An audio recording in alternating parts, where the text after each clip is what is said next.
Well, good afternoon. Yesterday, Vladimir Putin recognized two regions of Ukraine as independent states. And he bizarrely asserted that these regions are no longer part of Ukraine and their sovereign territory. To put it simply, Russia just announced that it is carving out a big chunk of Ukraine. Last night, Putin authorized Russian forces to deploy into these regions.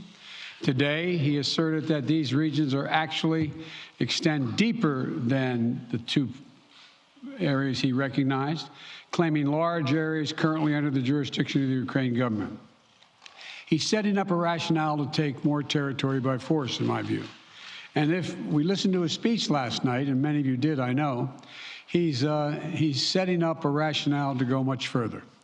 This is the beginning of a Russian invasion of Ukraine, as he indicated and asked permission to be able to do from his Duma. So let's begin to, I'm going to begin to impose sanctions in response far beyond the steps we and our allies and partners implemented in 2014. And if Russia goes further with this invasion, we stand prepared to go further as with sanctions. Who in the Lord's name does Putin think gives him the right to declare new so-called countries on territory that belong to his neighbors? This is a flagrant violation of international law and demands a firm response from the international community. Over the last few months, we've coordinated closely with our NATO allies and partners in Europe and around the world to prepare that response. We've said all along, and I've told Putin to his face more than a month ago, that we would act together. And the moment Russia moved against Ukraine, Russia has now undeniably moved against Ukraine by declaring these independent states. So today, I'm announcing the first tranche of sanctions to impose costs on Russia in response to their actions yesterday. These have been closely coordinated with our allies and partners and will continue to escalate sanctions if Russia escalates. We're implementing full blocking sanctions on two large Russian financial institutions, VEB and their military bank. We're implementing comprehensive sanctions on Russian sovereign debt. That means we've cut off Russia's government from Western financing. It can no longer raise money from the West and cannot trade in its new debt on our markets or European markets either. Starting tomorrow and continuing in the days ahead, we'll also impose sanctions on Russia's elites and their family members. They share in the corrupt gains of the Kremlin policies and should share in the pain as well. And because of Russia's actions, we've worked with Germany to ensure Nord Stream 2 will not, as I promised, will not move forward. As Russia contemplates its next move, we have our next move prepared as well. Russia will pay an even steeper price if it continues its aggression, including additional sanctions. The United States will continue to provide defensive assistance to Ukraine in the meantime, and will continue to reinforce and reassure our NATO allies. Today, in response to Russia's admission that it will not withdraw its forces from Belarus, I have authorized additional movements of U.S. forces and equipment already stationed in Europe to strengthen our Baltic allies, Estonia, Latvia, and Lithuania. Let me be clear. These are totally defensive moves on our part. We have no intention of fighting Russia. We want to send an unmistakable message, though, that the United States, together with our allies, will defend every inch of NATO territory and abide by the commitments we made to NATO. We still believe that Russia is poised to go much further in launching a massive military attack against Ukraine. Hope I'm wrong about that. Hope we're wrong about that. But Russia has only escalated its threat against the rest of Ukrainian territory, including major cities and including the capital city of Kyiv. There are still well over 150,000 Russian troops surrounding Ukraine. And as I said, Russian forces remain positioned in Belarus to attack Ukraine from the north, including warplanes and offensive missile systems. Russia's moved troops closer to Ukraine's border with Russia. Russia's naval vessels are maneuvering in the Black Sea to Ukraine's south, including amphibious assault ships, missile cruisers, and submarines. Russia's moved supplies of blood and medical equipment into position on their border. You don't need blood unless you plan on starting a war. Over the last few days, we've seen much of the playbook that Secretary Blinken laid out last week in the United Nations Security Council come to pass. A major increase in military provocations and false flag events along the line of contact in the Donbass. Dramatically staged, conveniently on-camera meeting of Putin's Security Council to grandstand for the Russian public. And now political provocation of recognizing sovereign Ukrainian territory as so-called independent republics in clear violation, again, of international law. President Putin has sought authorization from the Russian parliament to use military force outside of Russian territory. And this set the stage for further pretexts of further provocations by Russia to try to justify further military action. None of us should be fooled. None of us will be fooled. There is no justification. Further Russian assault in Ukraine remains a severe threat in the days ahead. And if Russia proceeds, it is Russia and Russia alone that bears the responsibility. As we respond, my administration is using every tool at our disposal to protect American businesses and consumers from rising prices at the pump. As I said last week, defending freedom will have cost for us as well and here at home. We need to be honest about that.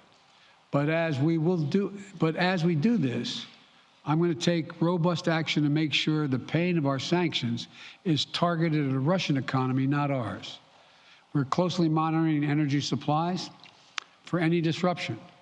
We're executing a plan in coordination with major oil-producing consumers and producers toward a collective investment to secure stability in global energy supplies.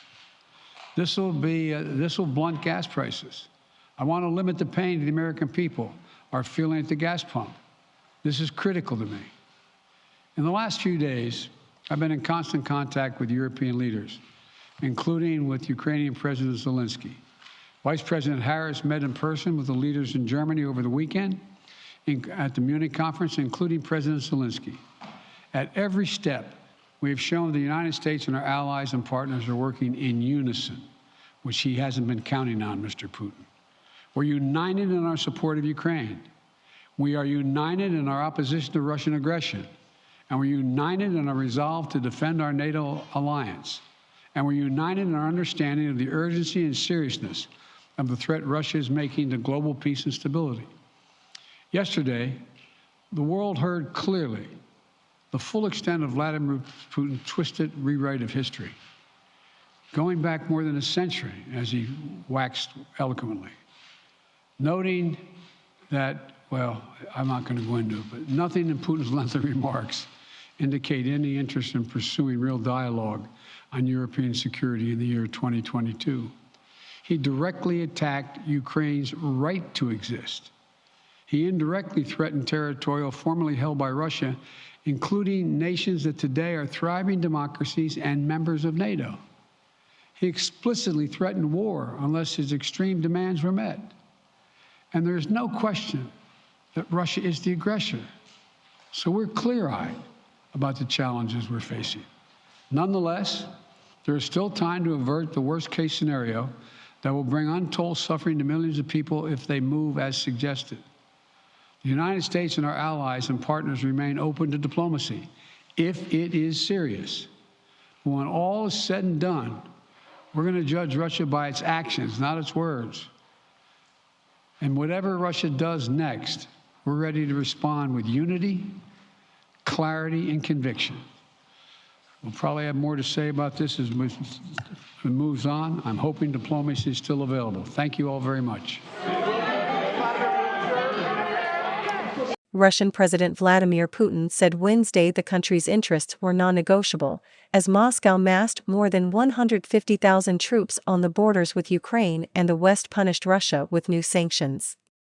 In a video address to mark the Defender of the Fatherland Day, a public holiday in the country, Putin congratulated the Russian military and praised the battle readiness of the army after he signaled plans to send troops to Ukraine. Our country is always open for direct and honest dialogue, for the search for diplomatic solutions to the most complex problems, Putin said. But he added, the interests of Russia, the security of our citizens, are non-negotiable for us. Putin spoke after Parliament's upper house, the Federation Council, on Tuesday evening gave him unanimous approval to deploy peacekeepers to 2 breakaway Ukrainian regions now recognized by Moscow as independent, and potentially into other parts of Ukraine. On Tuesday night, Russia said it had established diplomatic relations at the level of embassies with the separatist-controlled regions, which broke away from Kyiv in 2014 in a conflict that cost 14,000 lives. Moscow also said it would soon evacuate diplomatic personnel from Ukraine to protect their lives. Speaking to journalists Tuesday evening, Putin set out a number of stringent conditions if the West wanted to de-escalate the crisis, saying pro-Western Ukraine should drop its NATO membership ambitions and maintain neutrality.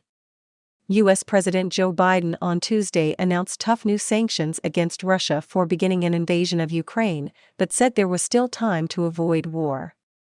Japan and Australia followed suit early Wednesday with their own stringent penalties for Moscow and individuals connected with the aggression against Ukraine, with Australian Prime Minister Scott Morrison targeting members of Russia's Security Council for behaving like thugs and bullies.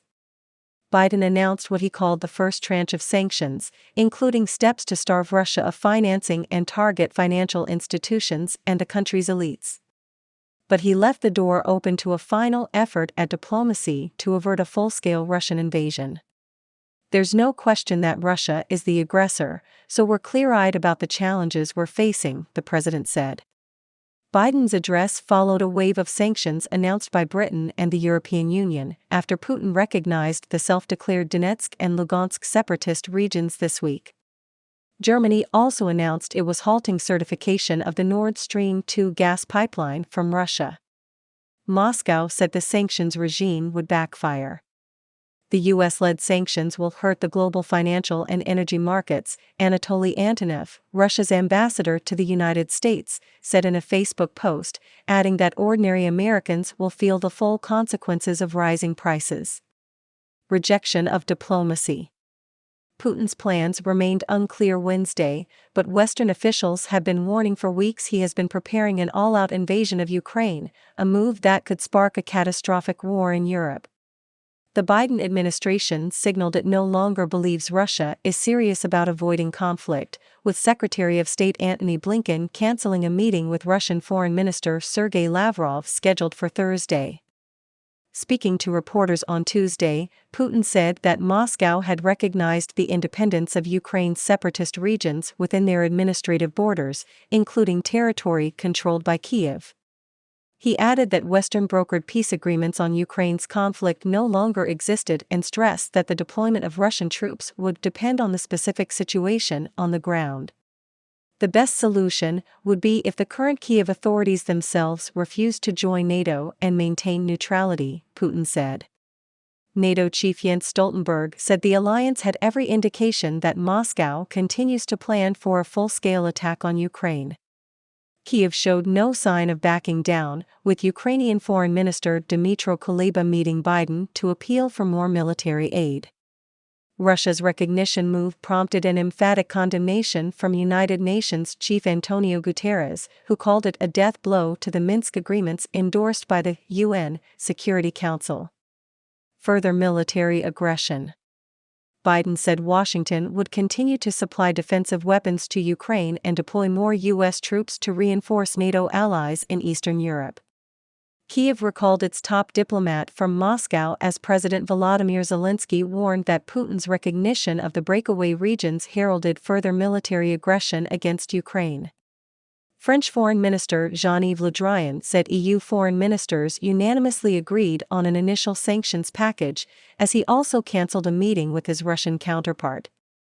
Britain slapped sanctions on 5 Russian banks and 3 billionaires, and Canada followed suit with similar measures.